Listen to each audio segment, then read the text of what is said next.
again, I'm Tom, and this is Real Six String. So for today's lesson, we're going to be following on from a previous video that was how to get started using a scale to solo and how to keep it all in time. And we're going to be adding on to that by learning how to improvise, how to add in different articulations, which means hammer-ons, slides, and bends. And just to remember, as always, if you're finding any of it too difficult, you can always stop, pause the video, go and practice, and come back to it when you're a bit more confident.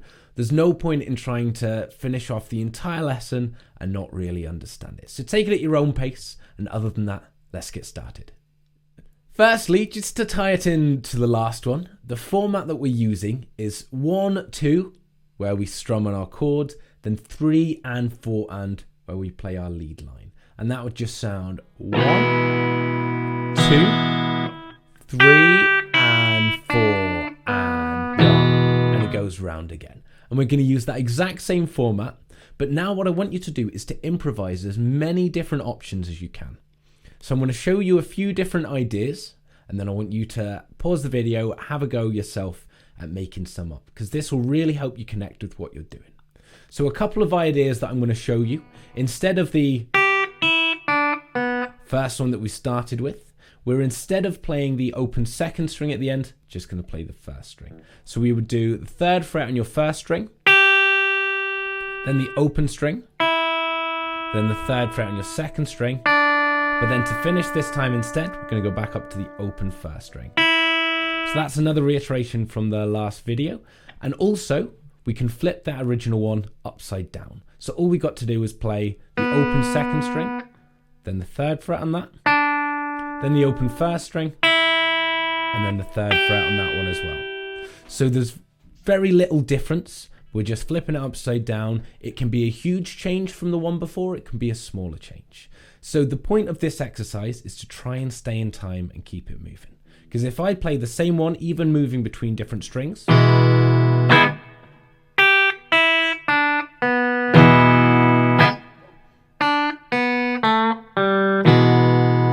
it's going to get boring quite quickly. So we want to keep it different. For now, we're going to keep the rhythm the same and learn what to do with the notes and learn where they are.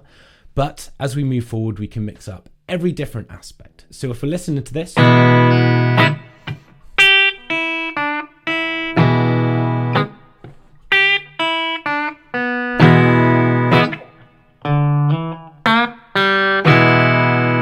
it's immediately a lot more interesting because there's more to listen to and there's more going on. As you get better at it, make sure that you're trying to use a metronome or a drum track as you play through it, as that'll have a profound impact on your timing. Okay, so make up as many different ones as you can. Only play the E, only play the first 2 strings. So we're going to limit it to here and to those 4 notes as well. But there are so many different combinations. If you forget, if you're stuck, 4 on the same note, or you can replay the same string. Flip that upside down again. There is no end to the combinations you can find, but for this first exercise, try and keep it just to the E chord and to the 1st and 2nd strings.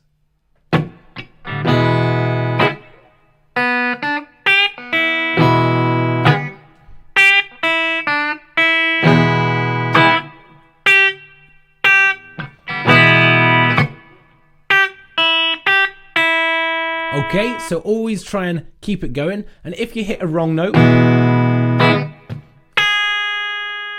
it's not a huge issue. Just make sure that you're keeping the time in. So if you go,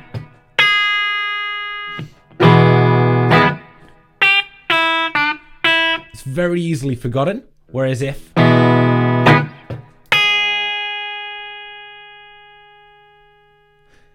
it's really awkward, it's lingered far too long, and it's very hard to find the timing. So those mistakes are only going to matter if you completely stop. Otherwise,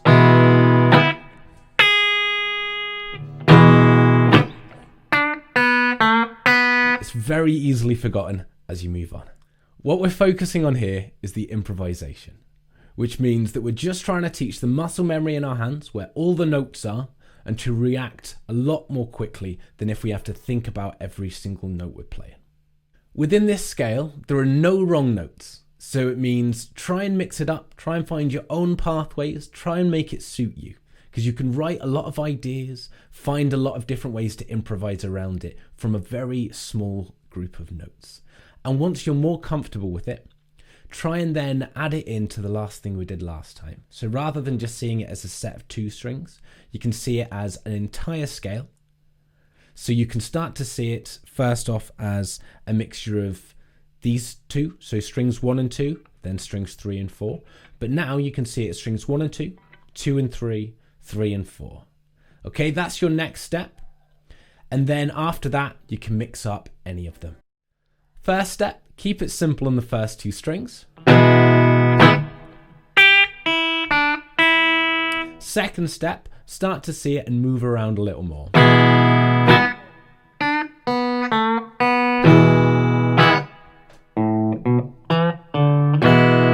And then finally, you can mix it up as drastically as you like.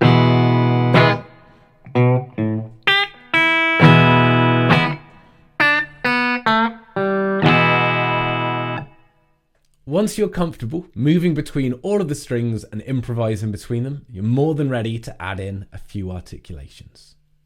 The first ones we're going to work on are going to be our bends. And with our bends, we've got a lot of different options. You can usually go up to the next scale note, which means a full bend. You can just do the release. You can do a bend and release. Or you can do a microtonal bend, so it means not quite up to the next note. And that's the one that we're going to focus on now. The microtonal bends are ones that don't quite reach the next note. If you're playing on piano or an instrument like that, you've only got the set keys to work with. Whereas on guitar, we can play this note, but we can also play all of the increments in between it as well. We can make tiny, tiny adjustments to the notes, and that's what we're going to look at. So if I'm doing the and I add a tiny bend onto each of those, it just very slightly changes the story that we're telling with each note. With these smaller bends, we don't have to change the rhythm that we're playing in.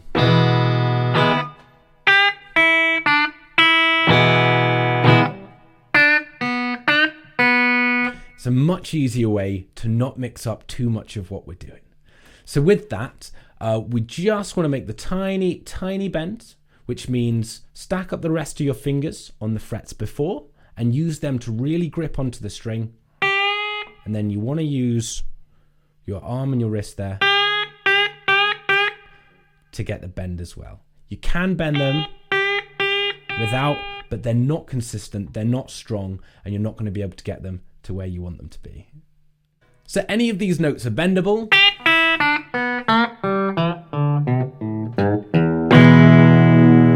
And they just ever so slightly alter what you're playing. So try and add in what you're doing to what you've already done.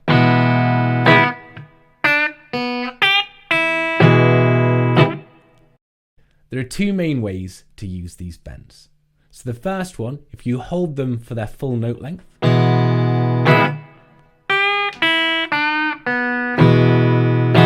it mixes everything together very nicely.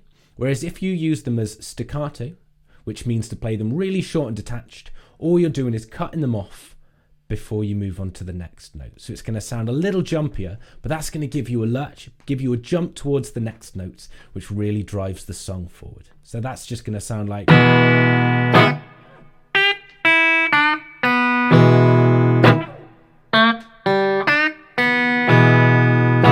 which makes things a little bit snappier. But you've got a lot of options. Play what sounds good to you. The next option we have is to use slides. So there's a lot of options again that you can have, but the first one we're going to do is going to simplify it a little bit. We're just going to use the beats 3, 4, as it's quite hard to add in the new technique and keep everything in time. The way that's going to go is going to be a slide from the 3rd fret on your 2nd string up to the 5th fret.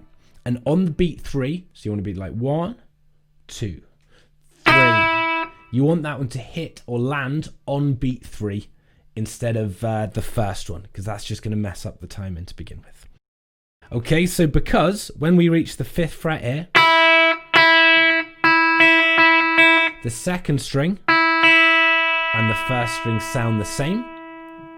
So we can play both at the same time, adds a nice little bit of dissonance into what we're playing. Okay, and then we're going to move back to the 3rd fret, and we can still play both strings. That one clashes a little bit more, but because we're doing it quite quickly,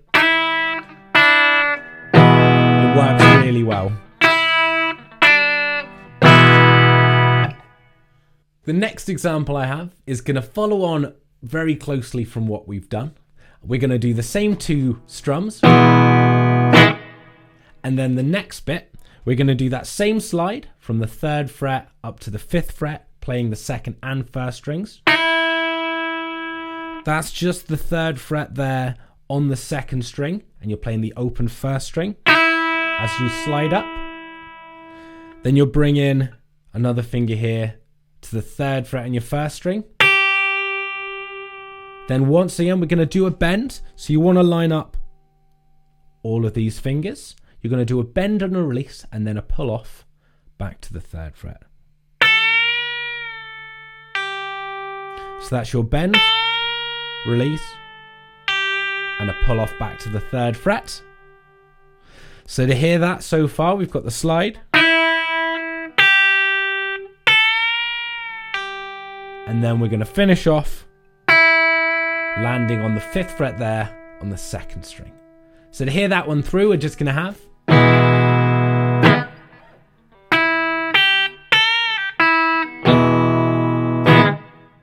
the final option I have here is to add in some hammer-ons and pull-offs. So these are a really great tool for mixing up your rhythm ever so slightly. So I've got a couple of simple ideas that I've come up with. So first things first.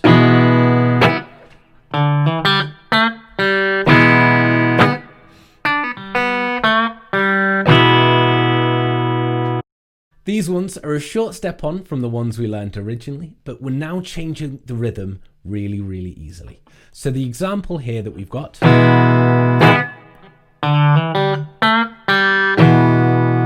all we're doing is adding in a hammer-on from the open 4th string to the 2nd fret. Then we're coming to the open 3rd string. Then we're coming to the 2nd fret of that string. I'm putting one of those tiny microtonal bends on it, and then back to the 3rd string. And it's a really simple change in the rhythm.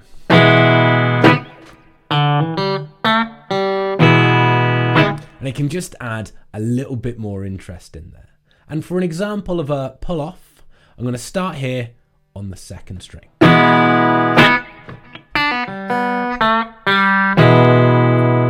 We're going to be pulling off from the 3rd fret on the 2nd string to the open 2nd string, then the open 3rd string, open 2nd string, 2nd fret on your 3rd string. Once again, I'm putting a microtonal bend on it, and then down to the open 3rd string. That's just going to be pull off, tiny bend,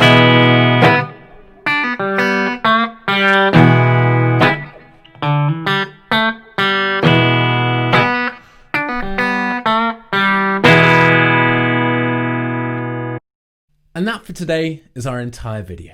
Thank you very much for watching. I hope you got a lot out of it. And if there's anything you're confused about, feel free to let me know in the comments section.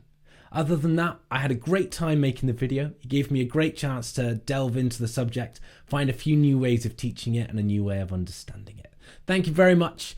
Good luck with it, and I'll speak to you in the next one.